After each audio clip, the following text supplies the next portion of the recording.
Seltzer, tell me if this is an accurate statement. A little bit of an overstatement, but maybe akin to being a Philadelphia sports fan and how my brain's hurting. I mean, look, is it the end of the world? No. Am I frustrated on some fronts? Yes. Now, Sixers, there's a path. There is a path, ladies and gentlemen. They're going to have to put in some work against some decent teams, but not spectacular teams in the next month of basketball. I mean, there is a viable shot that 76ers can get to the conference finals and face the Boston Celtics and then maybe win that series. We'll see. Obviously, we'll take your thoughts on the Sixers, the way the whole thing shook out. 7 seed for now, Sixers Heat Wednesday. Then if they win that, Sixers Knicks. Then if they win that, maybe the Bucks, maybe not. So, all right, there's a whole thing there. Flyers obviously in some trouble. We'll get to that. Jen, let's really crank it up on the Phils. You know, we saw them the most this weekend. The Sixers have the Heat. The Sixers have played the Heat. It feels like the Sixers have played the Heat a ton lately. Well, yeah, they always lose. They always lose them when it really counts. Really lately, just for what it's worth. You expect that? I didn't say that. Okay, I just said I do not. To this point, that. To this point, they have always lost to Jimmy Butler when it matters. Or they lost Jimmy Butler. Or they lost Jimmy Butler when it mattered. And 5 years ago, and they said bye-bye. And my most recent. Seltzer, why isn't Jimmy Butler a Sixer? You got me, pal. Let me ask you a question, James. This game Wednesday night, better chance with Jimmy Butler on the Sixers or the Heat? Like, I'm just asking. I got Embiid, I got Maxey, I got Butler, or I got Embiid and Maxey, and then the other team's got Butler. I'm just asking for a friend. Doesn't it? Look, tell your friend that Jimmy Butler was really quiet, I think, the last time we saw the Heat. He's getting a little older. Last 2 times we saw the Heat. Yeah. It just feels like I remember going back and having to, like, inspect the box score. Was Jimmy out there, after the first quarter, John, after the first half? Hold on. Was he really there? Was that playoff Jimmy? No, it wasn't. No. That was regular season playoff Jimmy, Wednesday night. Playoff Jimmy does seem to get the job done. Yeah, he does. When given that opportunity. So let's get to the Phils here because, of course, the Sixers thing you can weigh in 215-592-9494. It's not a bad path for the Sixers. It's certainly doable. We'll talk about that. Look, not a bad path. Yeah. It's the ideal path to get to the finals, to have to face the Celtics. Well, I wish they were. You don't have to face the Celtics anytime before the finals. That's the right path. But as of yesterday, there was still a chance. That's a positive. No, it's more of a positive than not. As of yesterday, there was still a chance they'd be the 6th seed. They're not. I know. So, and then they would have had 4 extra days of rest. That is the best case scenario. All right. We failed at the best case. This is the second best case. All right. So all of that. Now, Phillies. I'm frustrated. I'm frustrated. They're now 0-4 when Wheeler pitches. Some guys obviously not hitting. Yesterday was an ugly game. I mean, if you want to talk about yesterday in particular, obviously please do. 215-592-9494. Ugly game. The Beaumare, the JT defensive miscues, throwing the ball in center. Wheeler did not get the greatest support. In the end, obviously, he gives up the grand slam. I mean, that's on him. But let's be real. I mean, he did a lot good yesterday, as he has in a lot of cases this year, and just not gotten a ton of support. Yesterday, he didn't get a ton of support with the gloves. Through the season, he hasn't gotten a ton of support with the bats. I think the thing about the Phillies is that, I mean, again, and I've said this the last couple weeks since they started, I am still exceedingly confident that they will make the playoffs. So everything that sort of gets discussed here in April, I feel you have to kind of take with a grain of salt because, our club in the end of the regular season, I feel strong will be standing. And then you say, okay, let's go get them in October. But it's disappointing with how they're playing. And I think it's particularly disappointing given the fact that they talked all spring training. I mean, February and March about getting off to a fast start. And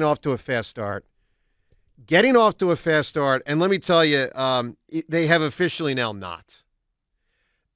It's not going to be a fast start. They're not about to win 10 in a row and take 8-8 and make it 18-8. It's a fast start. 26, enough, okay? They're 8-8. They have played a tenth of the season. They have officially not gotten off to a fast start. And there's a lot of reasons why. I mean, the inconsistent bats are the main thing. I think as highlighted by 3 high-priced players and one guy that's going to get paid a lot in the next couple of years. So the 3 guys that have really let him down with the bats that are paid a lot. Castellanos, of course, had to hit Saturday. It was a great moment, no doubt about it. But he still doesn't have an extra. Guess he still doesn't have an extra base hit. It's April 15th. He's played 16 games. He doesn't have an extra base hit and a bad batting average. Schwarber obviously is not doing much. Bryce, Wow, I mean, got him base 5 times on Saturday against lefties. For the season, he hasn't done much. And Bryce, I think Schwarber has done a lot more than expected. He's hitting singles. He's putting bat on ball. He's still hitting home runs. Like, when he gives us that lead, it's twice now this season. I know. He's given us that leadoff home run that gives us that jolt.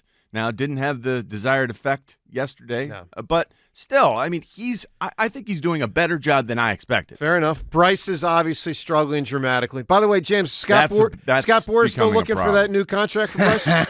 Yeah, probably not the best time to come back on that contract. No. Hey, Bryce, you got to pay me for years 9, 10, and 11. Yeah, all right. So, look, and then the guy that is struggling, I mean, Rojas is in his own category. We know that. And he got a hit yesterday. We'll see what he can do. But Stott has struggled. Stott will get paid a lot of money in a couple years, and he's going to deserve it, and he's a heck of a player, and he's got a tremendous future. But he's gotten out of the gate slow. So, John, you got that, plus you got sloppiness. I mean, yesterday was sloppy. It was an ugly baseball game. It's just been, to me, an extremely disappointing start. Look, we don't need the Phillies to play great yet. I mean, on one hand, there's a long way to go. On another hand, the Sixers and Flyers are still alive. So from an emotional standpoint, there's still some buoyancy elsewhere. But sometime soon, the Phillies will take center stage, and I hope when they do, they play better ball than they have lately, John. Because this has been a bad start. Well, for you a said team it with great yourself. expectations, it's been a bad start. You said it yourself. It has been uncharacteristic, and the fact that they're 0-4 now when Wheeler's pitching, that is certainly uncharacteristic. And it was deflating yesterday. Yesterday, 2-1, you're leading. You got a chance to take the series instead of tying, whatever, even series with the Pirates. That does not feel good.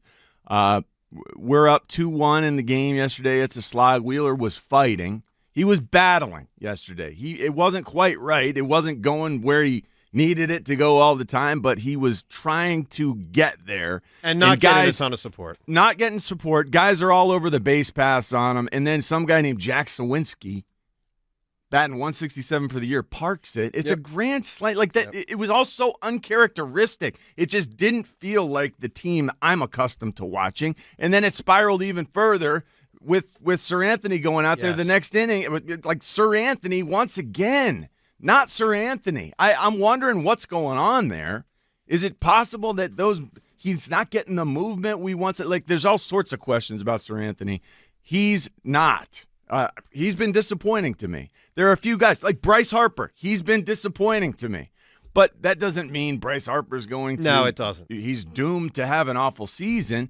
Man, but he does need to pull out of this nosedive. That would help this team immensely. I think the Rockies give us a great chance to get back on the right track, and we need to get back on that track. Well, they do. I mean, look, it's just we'll take your reaction at 215-592-9494. There's no freak out, certainly not on my end. I get it. We've seen the Phillies start slow for the next month and a half, the last 2 years. I mean, this has only been this has only been half April. The last 2 years, they were sluggish. The next half of April, the first half of May, the second half of May, and we all got to June 1st and said, maybe our team's not going to make the playoffs. I'm not there yet. I'm not at maybe our team's not going to make the playoffs territory. I am at, for a good or great team, it's been a bad start.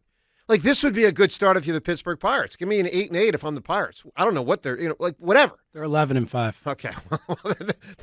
That's a great start for a bad team. This is a bad start for a good team, which I will say does bring into question, are the Phillies a great team? Or are they only a good team?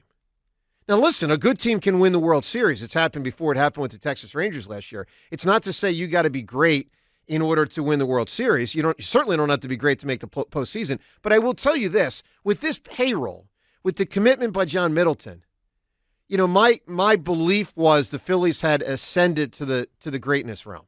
Not L.A. Dodgers great. Well, I didn't think they were going to beat the Braves in the division, but I thought the Phillies were going to be.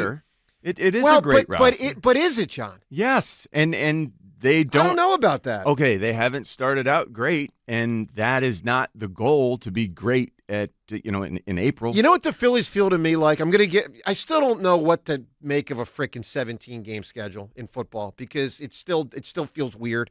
I'm going to tell you in a 16-game schedule what the Phillies feel to me like. A 10-6 football team. It's a good team. It's a team that usually makes the playoffs. That's not a team that you would say is great or elite. Like, to me in football, elite is typically 12-4 and up. That's when I feel elite. That's when I feel heft. 02 Eagles, 03 Eagles, 04 Eagles. Okay. You know what? 2017 I'll Eagles. give you that. I'll give you that. The Phillies are like a 10-6 football team. They're good, but they're not great. I'll give you that. And here's what helps our cause to get from good to greater. Kirkring came back, and he looked really good. He did. And Kirkring, there's been a lot made of, hey, this young guy, he's precocious. He's being given a lot of opportunities. Let's see the sweeper. It looks crazy. He can also touch 100 with the fastball. This guy's the future. Can he be the closer? This guy can be the closer. And he's back, and he's pitching well, and that should be exciting. Can he hit? No. Okay. But we will. Well, they will, but, man, slow out of the gates. Look, we'll take your phone calls on everything that went down this weekend.